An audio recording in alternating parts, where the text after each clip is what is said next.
Income tax, property tax, sales tax, carbon tax, and countless more. Our lives are consumed by taxation. There is no region, product, or service which isn't affected by the heavy burden of taxes. Some are transparent, some are pure theft. You came here for the truth, so let me unveil that for you. Today we're going to discuss how the US creates a stealth tax to patch its budget holes.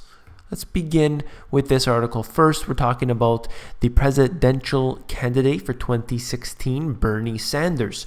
Has a lot of good things to say. This is one that I want to discuss with you. He said that his tax increases would, quote, hit everybody because he would raise the payroll tax to pay for the paid family and medical leave. There are two sides to this, obviously. I want to touch on this point before getting to my opinion here. Sanders said that I think if you are looking about guaranteeing paid family and medical leave, which every other major country has, so that when a mom gives birth, she doesn't have to go back to work in 2 weeks, dad or mom can stay home with the kids, that will require a small increase in the payroll tax. Surely there is good intentions here. You want the mom to be able to stay home, not have to go back to work right away. And so, in order to do this, what do? They increase taxation on the public. Well, I would have to say this. What happened a few decades ago that didn't require two people in the household to be working? One individual was able to afford all of the bills, and that wasn't the problem before. It wasn't a struggle to have one person paying all the bills, having the household, taking care of it in that way. Things have certainly changed. The mom has to go back to work right away, and this is obviously causing a heavy burden upon the people. Now, why isn't Bernie Sanders addressing that situation? Find a way to reduce taxation significantly instead of increasing it every time there's an issue, just steal more wealth from the people. Why not find a way to reduce taxation so much that individuals are able to stay home and take care of the household in this way? But of course, not addressed. They just want to increase the taxation consistently. That's what I don't like about this. I understand. I totally get this. You want that mom to be home to take care of their children. It's obviously a good thing. But address the root cause of the problem. This right here. This is huge. When Americans lose track of money in old, neglected bank accounts, paychecks they forgot to cash, unredeemed life insurance policies, and the like, state governments are increasingly aggressive in taking control of the cash. Taking control, let's not say control, let's just say taking. So they're taking that money, which doesn't belong to them, but simply saying, look, this person's not coming to pick it up, so it belongs to us. Now, with those efforts swelling state coffers by more than $40 billion and lawmakers using some of it to patch budget holes, new skirmishes are breaking out between the states and companies with their own interest in holding on to the unclaimed property. So everyone wants a stake in this, and they're fighting over it. Companies accuse states of overreaching, imposing what amounts to a, quote, stealth tax. State officials counter the businesses and are more concerned with keeping the assets themselves. Both sides acknowledge it's not their money, while pointing out that many owners are unlikely to ever come forward. They're saying, look, this person may be deceased, may be out of the country. They're not able to pick up this money, so let us take it. We need the money. And of course, we'll give it back to you out the public and so on. But we know it never works out that way. They're going to take the money and they're going to use it for who knows what. This is huge news. It's been going on for quite some time. I covered this information out of Australia, in fact, where we saw this type of thing happening. If you had unclaimed money, well, they just simply stuck their hands in the accounts and pulled it out. Now, that wasn't necessarily a very long time. I can't remember the exact time frame, but it was only a couple years or something shorter, where they would figure that, okay, your account's inactive if you don't use it that often. But that's not the case. Do they warn the people before they take the money out? How many times do they warn? This is not fair to the people in general, but of course they're going to do it anyway. This is out of the Wall Street Journal. U.S. banks are going to new lengths to ward off a surprising threat to their financial health. And I have to say this, big cash deposits. That's right, your money is now dangerous to them. That's how crazy and upside down and topsy-turvy this world has become.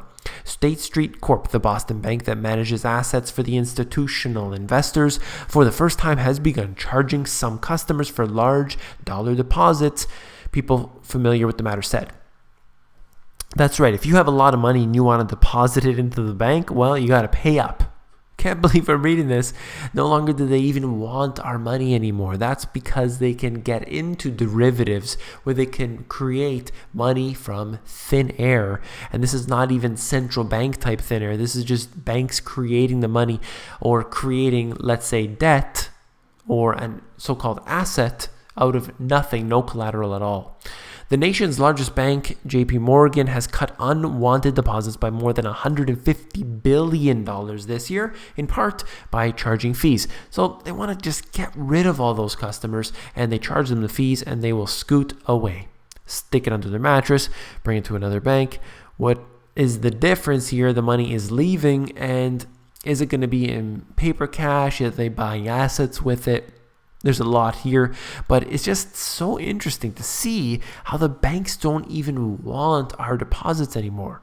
And I believe a lot of this has to do with derivatives.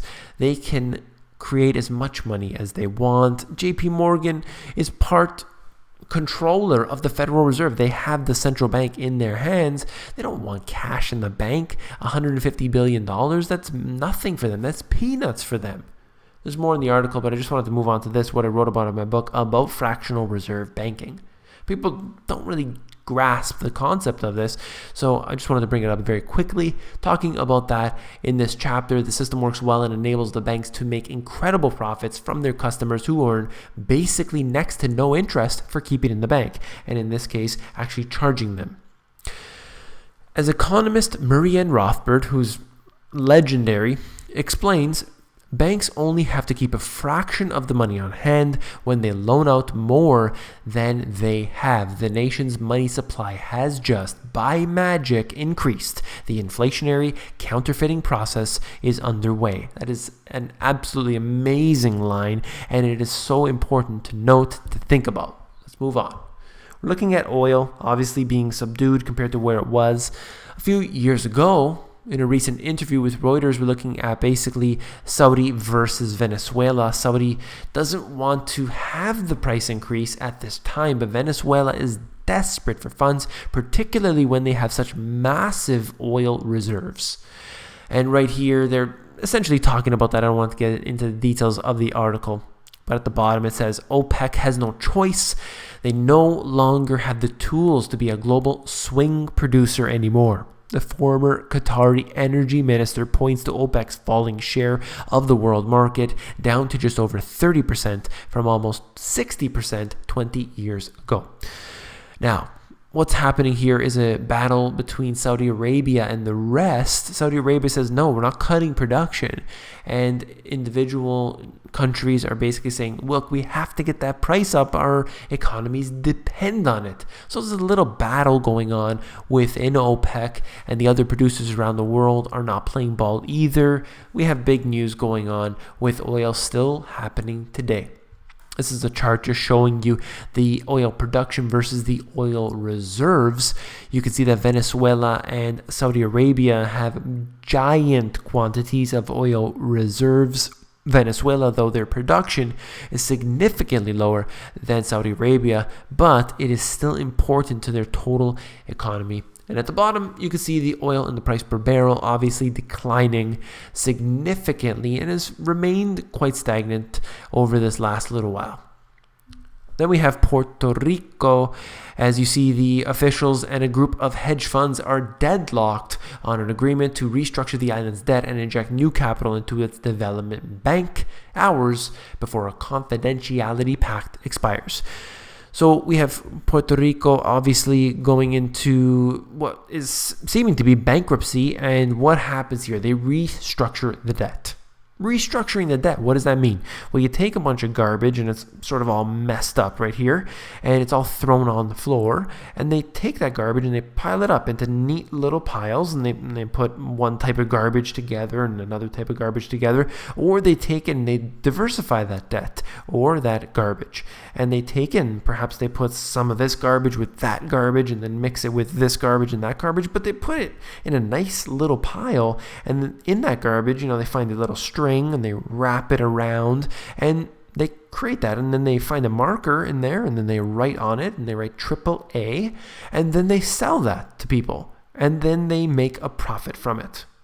This is how it works. Restructuring the debt is exactly like this silly analogy that I just created. This is the way it works. This is the entire financial system. You take a bunch of garbage, you quote unquote restructure it, you rate it to AAA or perhaps even another rating. But if you want to really fool the people, just rate it as a AAA. Get your friends in the rating agencies to do so. And then you sell it to investors at a profit. This is the system. It's criminal and it's going on today. They're introducing a stealth taxes, stealing money from the public. And they can do so without actually having to write anything into law or anything. Everything's already on the books. It doesn't even matter anymore. This is why you cannot put your money in the banking system. Yes, you can have stuff for every day. You need to pay your bills. You get your paycheck from your 9-to-5 job. I understand. But if you keep your cash in the bank, your savings in the bank, you have to understand that that may get taken away from you at some point. If you're not willing to deal with that, the money's got to come out. Where do you put it? Real assets. I've talked about this before. I've talked about it in my book. That's all you need to know for this video. If you found it informative, please give me a thumbs up. I truly do appreciate all your comments. They give me the go ahead to continue. I try to make a video every single day. I will only make a video if it's jam-packed with information. If you see a day where I don't get to a video, it's generally because of the fact that I simply cannot get into it in that day for whatever reason. And oftentimes, the reason is because it's not jam-packed enough. I won't do it unless I could pack it with information, hard-hitting information. Last but not least, if you found this video informative, I know you'll find my book, The Money GPS, even more informative. You can go over to Amazon. They have this look inside feature, which allows you to flip through the book to see if you like it for yourself. Take care.